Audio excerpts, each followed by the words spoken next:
Hey, welcome back to The Sauce, everybody. Now, I could not be more excited about our next guest because I'm a huge Lost fan, and tomorrow night is the season finale, and with me right now is one of the stars of the show, Mr. Dominic Monaghan. Thank you for coming on The Sauce. Hey, you're welcome. This is very cool to have you here because I'm huge, and I know you can't Ask away, man. All right, here we go. I'll tell you anything, whatever you need to know. First question. Lost is a huge show. Do you watch it every Wednesday night? I don't watch it every Wednesday night. We get given tapes, DVDs now, on a Tuesday, the day before, which we can watch whenever we want. You know, a lot of times you're working on a Wednesday night, you're doing a night shoot or something like that, so you don't always get the chance. But this season, I missed about 10 in a row. So I thought, okay, I'm going to wait, and when the DVD comes out, then I'll watch them all. Because as soon as you kind of fall out with it, it's tough to kind of jump back in again. Got it. Yeah, I know it's happened to me. Yeah. Now, how did you first get involved with Lost? Was Charlie the character that you auditioned for? It was kind of a weird thing with me. I went in and Charlie was this 45-year-old guy, so I chatted with J.J. Abrams and Damon Lindelof about this idea, yeah. And they just said, look, we have an English guy, he's a rock star, but we can think about making him younger. Let's just have a chat and see how we get on. So we talked a lot about comedy. They're big English comedy fans, Monty Python, Eddie Izzard, all that kind of stuff. I left, came back a week later, and Charlie had been made into this kind of young, more earnest rock star. I thought there was more of a frustration there because he'd never quite had fame, whereas someone who was 45 had actually been there and he'd done that. You know, Charlie had never really got there. So. Oh, very good idea. So, yeah. Well done. Hey, it was all me. Nicely worked with JJ. Yeah. Now, how often do fans come up and ask you questions about the show? Oh, I mean, every time I'm out, they're asking me something. You know, right now, it tends to be, it moves. First season, it was like, what's the monster? Are you guys all dead? Second season, there was a lot of questions about the others. This season, obviously, my character's been going backwards and forwards with potentially dying almost every week. So people keep saying to me, as if it's my decision, you better not die. You better not die. And I'm like, well, that's really a question for the writers, not for me. That can't be too horribly easy on you as an actor, knowing that, you know, you just might be gone every week. Or did you know beforehand? I've always kind of known the result as to what's going to happen with Charlie. I don't know. I'm an actor, you know. So for me, it's a great job. It's a great opportunity. I really like doing what I do. But you know, lots of people kind of make out that it's like that in some way that you're going to die because the character that you play is going to die. So a lot of times I just say, hey, look, it's a great show. I love being on it, but you know, don't take it as seriously as all that, you know. It's like the people that go up to people who play doctors on shows and say, you know, I feel really sick. No, it's not really. Right. Yeah. Or like football players. I'm a big football fan, big Manchester United fan, and you know, as a fan, I hate Liverpool players, I hate Arsenal players, I hate Aston Villa players, but the Manchester United team, they're all friends with them. They all shake hands at the end of the game, they all go out. So, you know, when you're in that industry, it's not quite as serious. All right, now, on the show, the people of Oceanic Flight 815, and then, of course, the others, you know, the hostiles, you could say. Do you guys ever hang out offset? Yeah, we hang out. I mean, you know, if we're working together, we all hang out. We have lunch together. What tends to happen is, you know, there's a lot of action that goes on with the others, and then there's a lot of action that goes on with the castaways. So we don't tend to see each other. We're not as immersed. Someone like Elizabeth Mitchell, who's kind of come into the fold with us, we see a little bit more. But like, I've never done a scene with Michael Emerson, the guy who plays Henry Gale, Ben. Right. So I don't see him as much. But we cross paths when we go to events or we go to sound recording and stuff like that. Now, there's a story that you and a couple of cast members got into skinny dipping. Right. Yeah, what's the story behind that?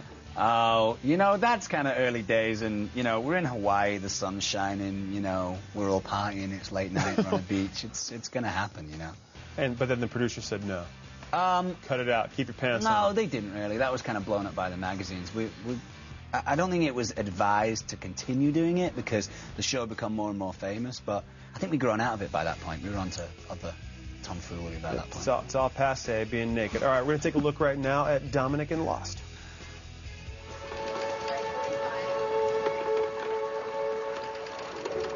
I want you to give this to Claire for me.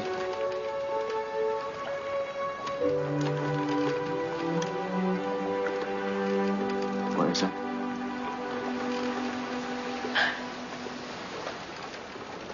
It's the 5 best moments of my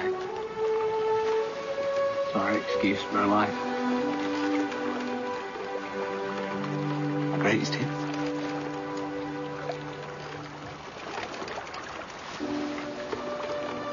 You know, memories are all I've got. All right, that was a look at Lost featuring Mr. Dominic Monaghan.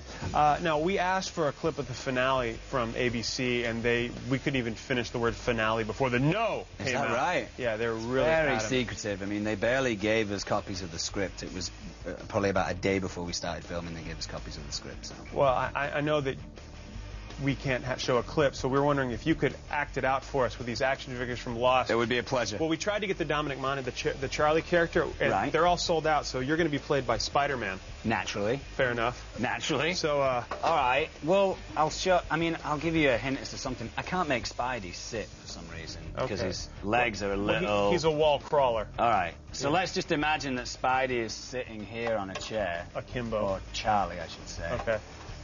Charlie's very nimble. Hurley doesn't really do this in real life, but there's a lot of this going on with Charlie. There's a lot of this and this. Wow. And this, and then then he falls down, and then there's a lot of this and this. But it's not Hurley doing it. It's not Hurley doing it. It's more like this. It's not her either, but it's more like this. You know, kind of female on male kind of action stuff going on. So it's those chicks that she ran into the Looking Glass hatch with beating the crap out of you. It gets a little hardcore. And Charlie's at a point where I think he kind of feels like, I really have nothing to lose now, you know? I don't think that these people are going to stop me from doing my mission because Desmond has told him that it's going to happen, you know? So he's been a little cocky, and then he gets a few slaps. Vicious females. Now, last week on the show, Charlie gave the top 5 moments of his life. What would be some of your top 5 moments? Wow, I was thinking about this in the dressing room. I went to see Radiohead for 2 nights at the Hollywood Bowl in LA a couple of years ago. That was because I'd seen the first night and I knew what the second night was going to be like. That was pretty special. I took a trip to India about 4 or 5 years ago down to a place called Goa in southern India, and I was absolutely starving by the time I got there. And I got to the beach, and an Indian gentleman came over to me and he said, "Can I make you some dinner?" And I said, "Sure, what do you have?" And he said, "I'll make you chicken tikka and some naan bread." And I said, "Okay." I went and swam in the sea. It was like 11 o'clock at night. Came out, and this guy had made fresh for me right there on the beach chicken tikka and fresh naan bread. And it was probably the most amazing food I've ever had in my life. They probably rank up in my top 5. That's very cool. Yeah. I met all the Manchester United team over Christmas and got to hang out with all the stars, and they're all big fans of the show. I mean, that was pretty special too. People who are your heroes, who kind of like what you do and are into what you do. That's one of the best things about your job. That's really groovy. Now, congratulations. ABC announced that 3 more seasons. Yeah, that's kind of cool, huh?